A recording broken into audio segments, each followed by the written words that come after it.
Waiver of continuous batch plan inspection.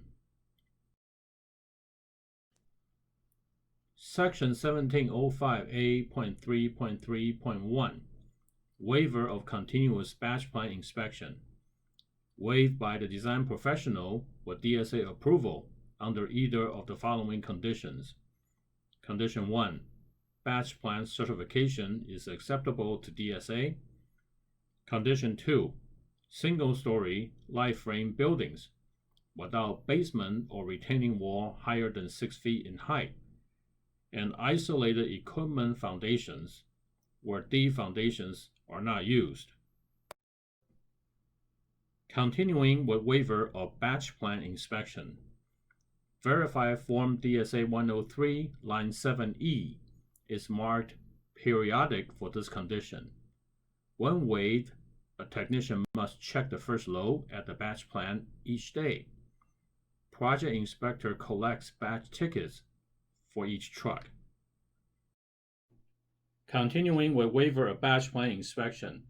Section 1705A.3.3.2 Batch plan inspection is not required where identified on the approved construction documents, and batch tickets per 1705A.3.3.1 are provided for the following: site flat work, unenclosed site structures, controlled low strength material, single-story relocatable buildings less than 2160 square feet. Sampling, testing, and inspections. Section 1910A.1 Cementitious material requires certificate of compliance for all cementitious material.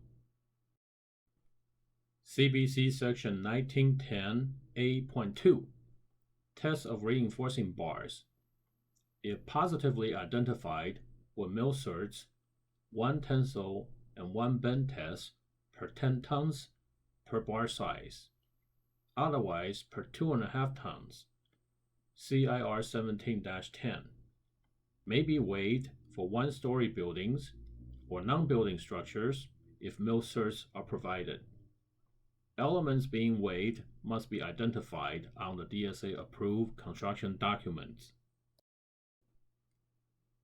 CBC Section 1910A.5.3 Exception 5. Testing is not required for power actuated fastener used to attach tracks of interior non-bearing wall partitions for shear only, where there are at least 3 fasteners per segment of track. Be careful if the partition wall supports wall-hung cabinets, as the demand on the track fasteners may be significant. CBC Section 1910A.5 Post-install anchor testing. Post-install anchors may not be used to substitute for cast-in-place anchors unless it is specifically allowed on the approved drawings or approved by a CCD. CBC Section 1910A.5.4 Test loads must be shown on drawings. Test load either 2 times allowable tension loads or 1.5 times maximum design strength of anchor, not to exceed 80% of nominal yield strength of anchor, or per manufacturer's recommended installation torque, as approved in an ICC ESR. The CBC section also contains testing protocol to follow when an anchor fails a test. Continuing with tests for post-install anchors.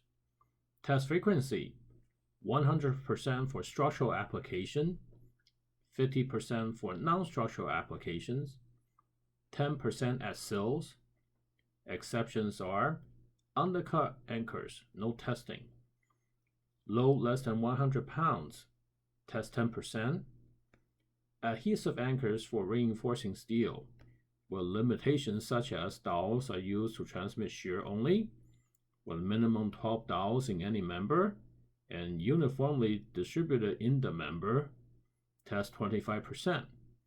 Shear dowels in slab-on grade, where slab-on grade does not resist lateral load, No testing.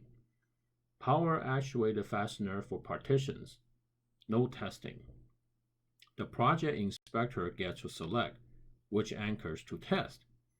Have fun! Continuing with tests for post-install anchors. The CBC section specifies hydraulic ram or torque wrench method requirements.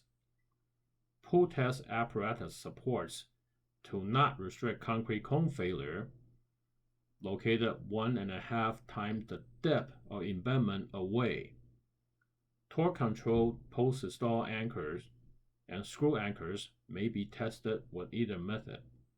ICC-ES report will identify installation torque. Special inspector to verify this using their calibrated torque wrench. Continuing with tests for post-install anchors. All other post-install anchors shall be tension tested using hydraulic ram method. Exceptions remain unchanged. Transitioning from anchors related sampling, testing, and inspections to concrete and rebar. The project inspector needs to have the required references and standards, notify the lab of record to pick up samples or conduct tests, monitor rebar and concrete tests, and keep placement records. The following code sections identify the responsibilities of various inspectors for concrete construction. CBC Section 1705A.3.5, 1705A.3.6, and Table 1705A.3. Inspections such as pre-placement inspection and concrete placing record are performed by the project inspector. CBC Section 1705A.3.1, 3.2, 3.3, and 3.4. Inspection of welded reinforcement bars, batch plan, pre-stressed concrete, and slump testing to be performed by special inspectors. Inspection of shotcrete shall be performed by a DSA certified shotcrete inspector. CBC Section 1905A.1.16 Sample frequency, already discussed in the general requirements section.